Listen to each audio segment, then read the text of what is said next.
Hey everyone, welcome back. So the only way I could avoid this topic is to put blindfolds over my investing eyes and look the other way. Well, then I won't be a good investor and there should be no reason for me to make these videos. I'm making these videos to give a simple, clear, and open picture about any company that I invest in. So that brings me to today's topic, and we'll watch together what are the top 3 risks for Palantir stock in the long term. Just to make it clear, I'm bullish on the company and I'm not going to cover stuff like Alex Karp selling million shares and some other stuff because that's all short-term stuff and dust will settle off on those soon. We'll talk about the external risks that the company faces and has no control over and what we investors should be aware of. So let me share my screen, but please do me a favor and click the like button like you always do. Thank you so much for that. And also so that YouTube can share this video with more Palantir lovers, and consider subscribing if you have not. Okay, so what I have done is I have divided this research into 4 parts. First 3 will talk about the dangers, and the last one will talk about the expectation and stock price prediction for 2021. Yep, for this year. So let's begin with number 1, and that's timing. Everything is about timing. Doesn't matter if you're running an Olympic race or picking a stock, or like Palantir decides to go public during pandemic. Palantir went public right in the middle of pandemic, and to better understand the risk, right here as you can see, Palantir, this news article came out that Palantir closes below first trade after New York Stock Exchange debut was September 30th, 2020. So to better understand this particular risk of timing, I have prepared a very simple sheet that I'm going to show you right here. It's very straightforward. So look at their revenue, assuming that before the pandemic was this single dollar sign right here, and then world realized that they need all the Palantirs of the world to help them solve this problem, and their revenue went to these $3 sign. Then now as we come out of the pandemic, the revenue may come down a bit to this $2 sign. But if you compare this with the pre-numbers, they're still doing amazing, as much as double. Look, they're over here. Before the pandemic, they were over here. But sadly, Wall Street is going to compare with the last numbers, which was this, and that is what's going to drive the price of the stock in the short term. And of course, during the pandemic, left and right, Palantir was right in the center of it all. So this is the number 1 risk in my opinion, as Wall Street will label them as more money losing company. It's sad, but it's business, and we will see how Palantir will fight that in the coming months with the new contracts or any other thing they have up their sleeve. Now, the second most important part that I would like to discuss, or second most risk that I would like to discuss, is operation. So Palantir has stated that they do not intend to have any business in China right here. Okay, now, which in my opinion is kind of restrictive because see, data has no boundary, and China is one of the most biggest countries and also in the top 3 when it comes to data creation and data usage. So in my opinion, Palantir not operating in China is not by choice, but they know that they will have to make so many changes to their current operating system or the way they do business in China, which they're not ready for it yet. Look what China is doing to its own companies. But if you look at as an investor, then Palantir is losing millions of dollars of opportunity by taking this approach right here. Well, that's their decision, and of course, that's an operating risk. Again, we don't have that revenue, so we really can't judge, but I feel that Palantir will be able to have a lot more revenue if they were operating in China. The other operation risk that Palantir is deeply knitted with is with government. And it's kind of a risk. Of course, they have so many government contracts, but I'm kind of placing it as a risk because they have to follow lots of rules and regulation that adds to the overall cost of running a business. But it's required as they started off as a government contractor. So these are the 2 operation risks, in my opinion, that the stock faces now and also in the long term, because China could be a huge opportunity. See, even Tesla wants to go in China and dominate China because they are such a big market. Okay, now the other thing that I want to talk about is being transparent and security. So Palantir might be working with so much more, but us investors would never know most of it because most of these news is kept private due to security. And that's a big downside because we could never gauge on how the company is doing with the news that is shared with the world.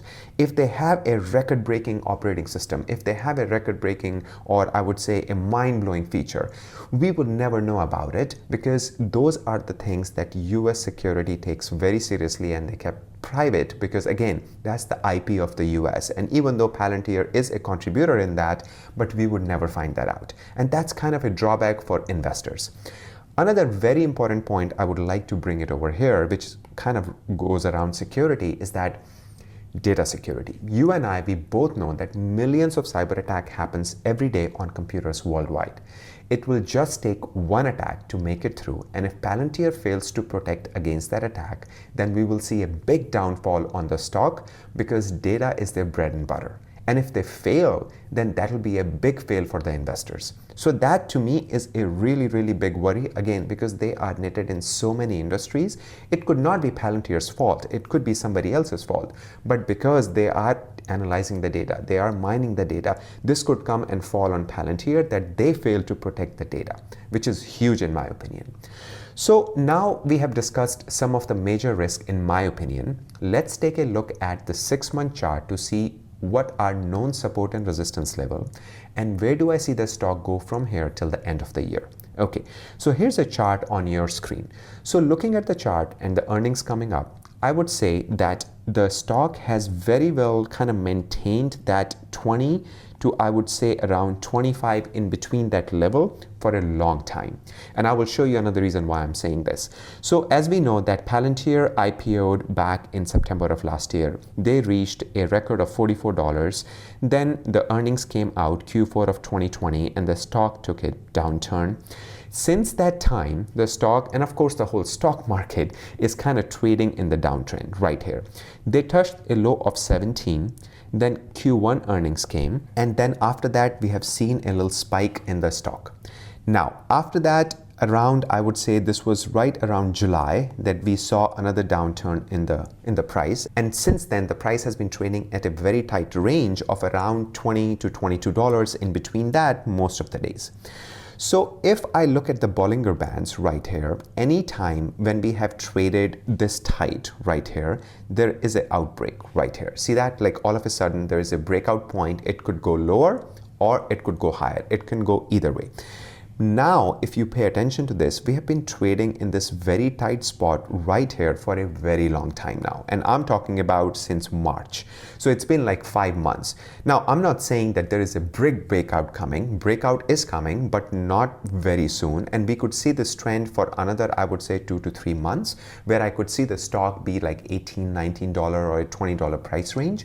But I feel come September, October, November, that time frame, we can see a $25 plus price target on this stock just with the earnings coming up, just with the overall stock market, the fear of inflation, the 10-year bonds. I'm talking about all of it combined.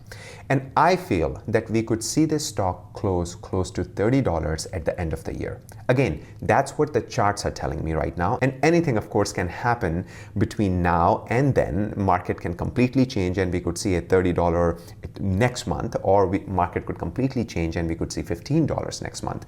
It's totally unpredictable. But from what different indicators are telling me, anywhere from volume SYC is declining, or the stock trading in such a tight range right here, all these things are telling me that there could be a breakout coming, and breakout most likely is going to be on the upside. And that's what I feel we are going to see towards the end of the year. The earnings will of course be very interesting to watch and see their revenue growth and also future growth prediction. So, and also on top, I just wanted to bring it up here because everybody is talking about the insider selling or Alex Karp selling so many shares. So as you can see that the selling will continue to go on till the end of the year because they have expiration coming up for December 31st, 2021, and he needs to get rid of some of the stocks. He has given like so many years to this company. So I'm not bothered with Alex Karp selling so many shares or other executives selling so many shares because again, those are all timed option expiry and they have to sell the share to get the money. It's not that they think the Palantir is dead or they're not working on it or it's not getting any new contract. It's the news. It's the thing that we learn about the company is what drives their stock price. So these kind of things will settle very soon, in my opinion, and we will see kind of a breakout in the stock price in the upward trend. That's what I'm hoping, and of course, that's what I'm seeing in the charts. So I hope you got something out of this video. Please leave a comment and what you think will be the closing price on December 31st, 2021 for Palantir, and smash the like button so this video can reach out to more Palantir lovers. Thank you for joining me. Love you all. Until next time, you all have a sparkling day.